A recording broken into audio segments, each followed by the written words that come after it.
Now available in paperback and Kindle Unlimited. Isis, All That Glitters. The goddess next door takes on a bikini-clad bank robber in this action-packed all-new Isis series adventure.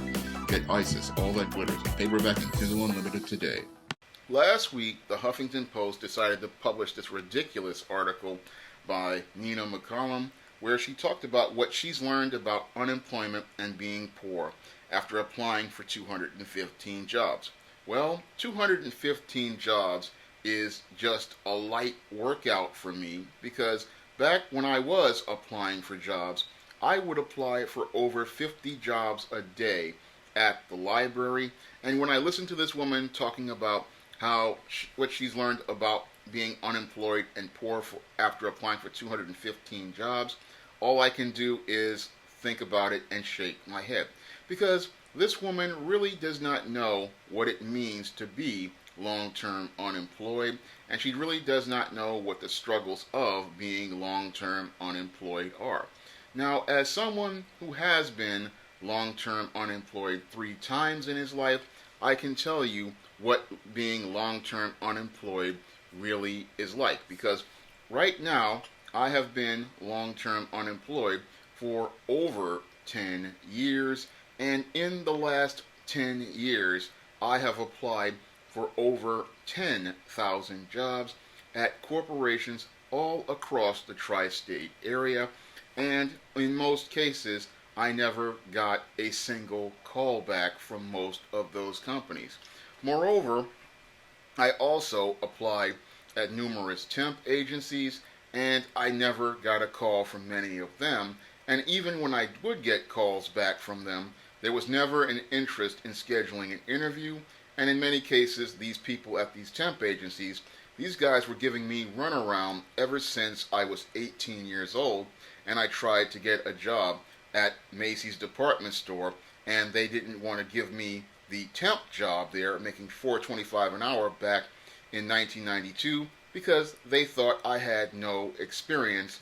And they used that as an excuse because in most cases people use those type of retail jobs to get experience, but they just didn't want to give it to me because they didn't want to have a black man working on their sales floor interacting with their customers. And this is the type of discrimination I have run into constantly throughout my career ever since back again in 1992.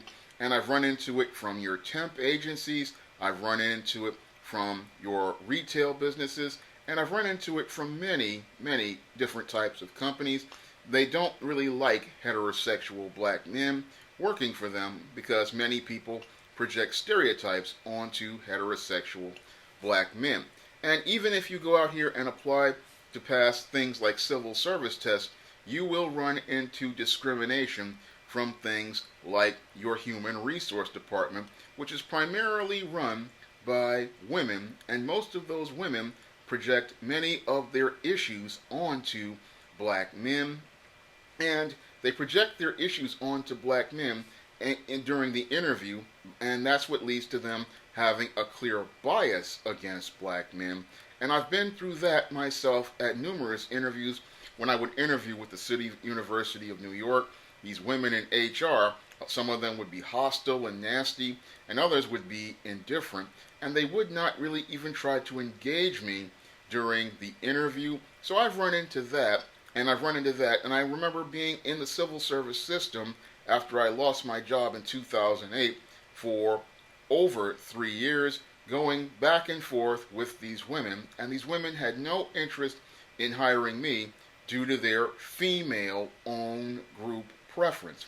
And when I look at this white female who wrote this article, she's talking about how bad it was for her after 2 years after she lost her full-time job. I doubt she would be able to deal with what I've been dealing with over the last decade in not having a full-time job and not being able and having to try to figure out a way to make a living the best way I could with no full-time job and no possibility of getting a full-time job. So when I listen to this white female who sits there and talks about how she's a communications professional for over 15 years and how she's a single mother, I just look at her and I see someone I just shake my head at, because this woman had over 15 years in the job market, and in that time, she says she has almost nothing in savings and no safety net. And I looked at that and I said, "You've been working for 15 years, you've been unemployed before in 2003 as a part of a mass layoff, and you never thought to come up with a contingency plan for in case you lost your job." I just find that to be really another shake my head moment, because I remember when I left a supermarket job back in 1997, I started making a plan for a contingency after I left that job. And after 2001, when I lost my position at AmeriCorps Vista, I had also come up with another contingency plan. And I always planned, even when I had the job, to save money, because I understood that this job could go at any time, and I needed to have a nest egg of some sort in order to cushion any sort of fall or to deal with any sort of long-term unemployment. So to work for 15 years with no sort of economic plan, that's just mind-boggling to me, because even when I got that job at City College at their science library from civil service 10 years ago, the first thing I did before I even got to work was put together a budget so I could build a savings so I could have money. Even when I was unemployed, I put together a budget with a savings so I could be able to have money for later on. And I also started making investments in wealth, what I believe to be wealth building assets, as part of things like my toy collection, so I could have assets that could be liquidated later on, so that I could be, if I needed the money, I would be able to do things later on. In addition to that, as I was working in civil service, I came up with a plan for building revenue streams like the SJS Direct Imprint, because I all knew ever since the era of George Herbert Walker Bush that the American economy had changed. And when I was in college and I read the book Organizational Behavior in a class that I took, it talked about how the job market was going to change. And I saw all the changes in the job market at the time, and that's when I started saying that I needed to have a contingency plan in case I were to lose a job or to be laid off. And I also needed to have revenue streams going on, because revenue streams allow you to have money to take care of yourself if you wind up losing a full-time job. And eventually, if you are good, if things work out for you, what you can do is turn that revenue stream that is based as related to your hobbies into a business that can sustain you while you are working. Because if you have a passive revenue stream, the passive revenue stream is going to be money that when you're working full time, you don't touch. And this is money that you wind up investing in later on. But it looks like this woman, because she has her white female privilege, thought, oh, I'm going to get this better job soon, not long before your unemployment benefits end. And she thought because she had a college degree and experience, she would be able to get one of these jobs easier. So this white female thought that with her white female privilege, she was going to be able to get a job easier, and she wound up running into this wall, and she thinks that it has to do with ghosting and ageism, but I hate to break it to this female. No, ghosting and ageism is not the thing that is keeping you from being able to get work after applying for 215 jobs. No, what's keeping you from being able to get work is the Me Too movement. Now, the Me Too movement that came about 2 years ago, this was a movement of a group of women who were mostly feminists who wanted to be able to get a man fired from his job, all based on an allegation without any sort of substantive evidence or anything to substantiate the claims that they made. And thanks to this Me Too witch hunt, most corporations over the last 2 years have made efforts to avoid hiring women because women today are now considered a liability. Now, while some white women would say that this is some form of discrimination, this is something that is being done covertly because most companies fear having to deal with one of these allegations directed at one of their male employees. And what they are doing to protect their employees is just not hiring women.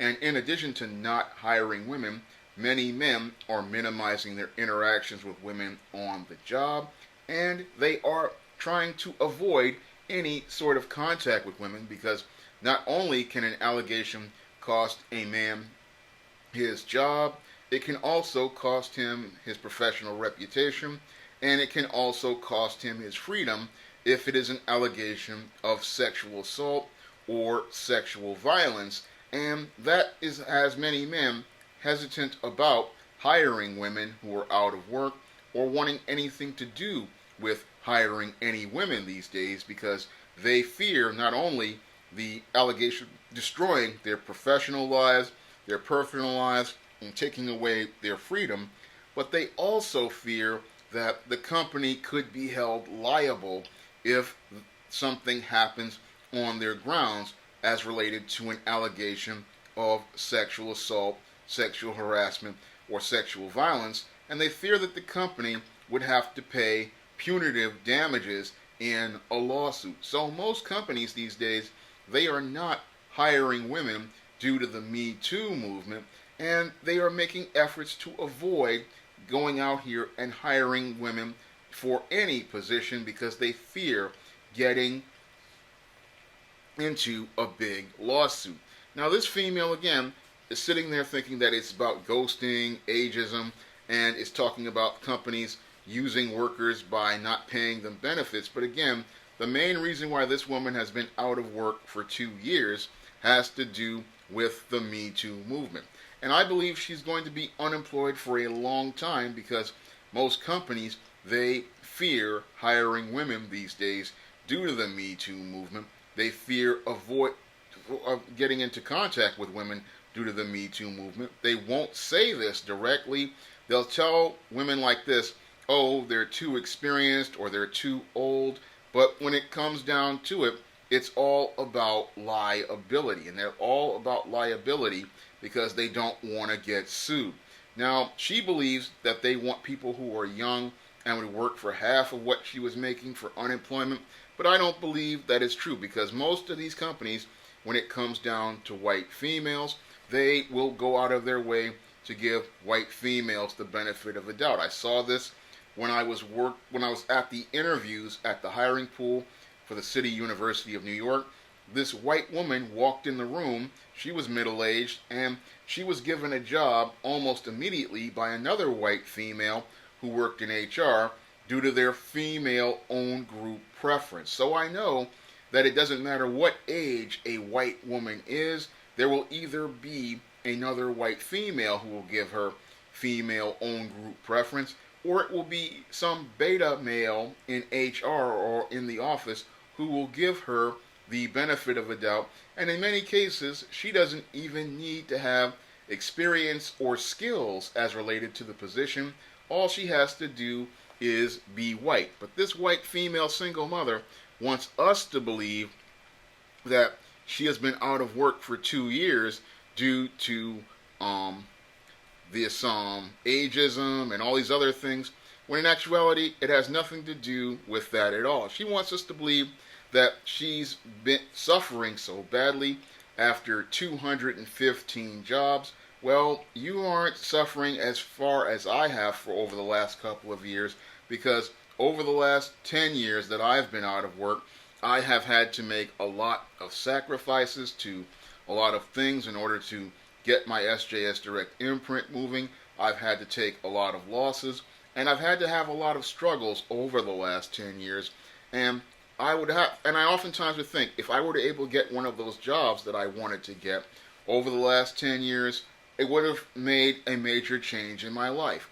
And again, I've applied for over 10,000 jobs, And I've applied for many jobs 3, 4, 5, and even 10 or 11 times. I mean, I remember applying for the Target in my neighborhood at least 10 times, and I remember applying for many other stores at least 4 or 5 times. And I've applied at Amazon at least 3 or 4 times, yet I never got a single phone call or an email from anyone.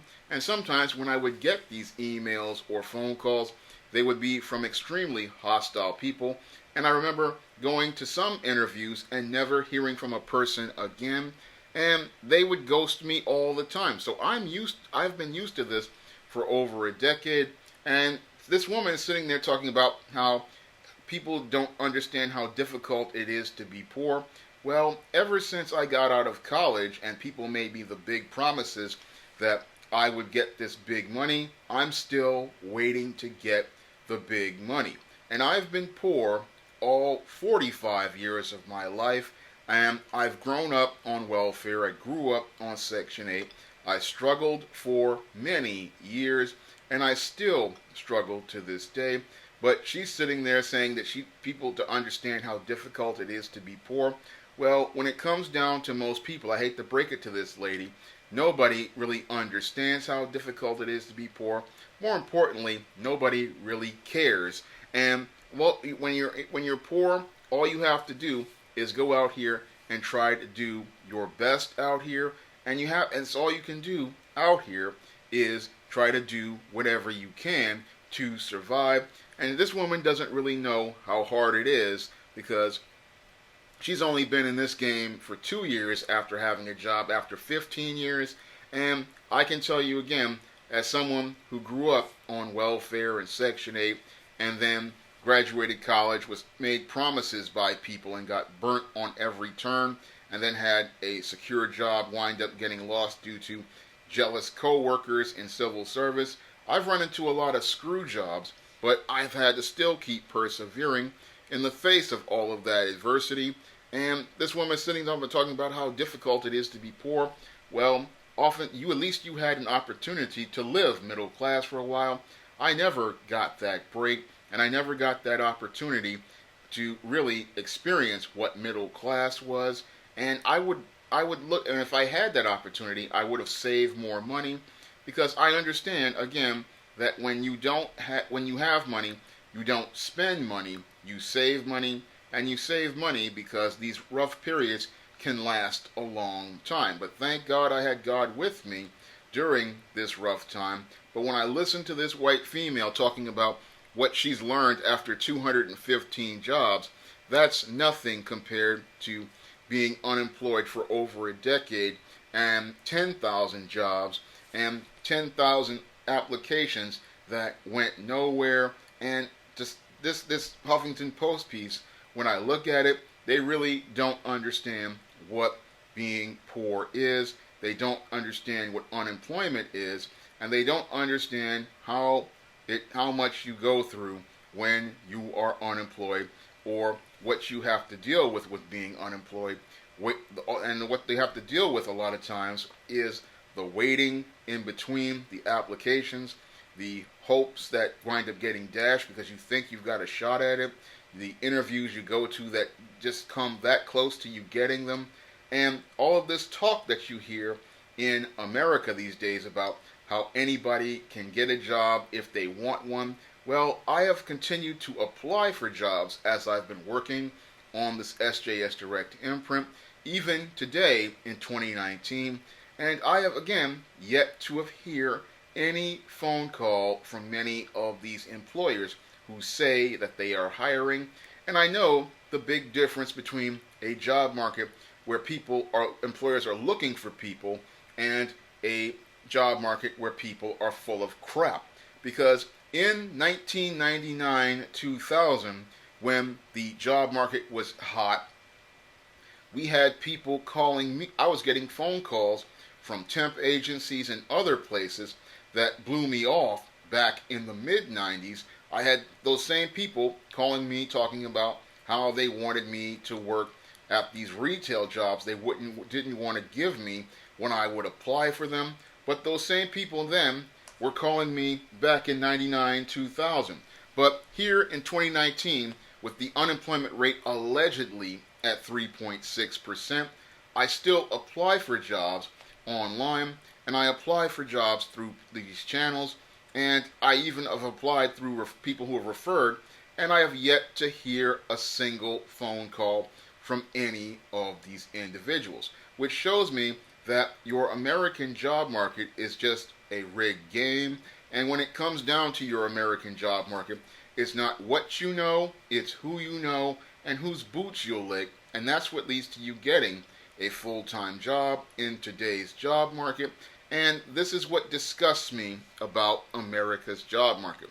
And when I read this article again from this privileged white female telling me about what she's experienced after applying for 215 jobs, I know that this woman knows absolutely nothing about the struggles of long-term unemployment. Now, if Huffington Post wants to really do something, wants to really learn something about long-term unemployment, they can contact me and I'll write them an article that tells them the truth about the long-term unemployment, having to deal with long-term unemployment 3 times in my life, and being denied opportunities at employment due to situations that I've run into.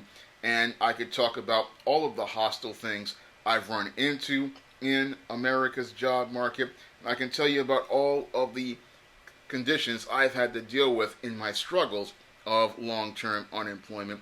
And that's a story that I really would love to get out there, because people, they think that 215 jobs is a lot of jobs. Let me tell you something. As someone who, again, was applying at the library for 25 to 50 jobs a day, that's just the tip of the iceberg.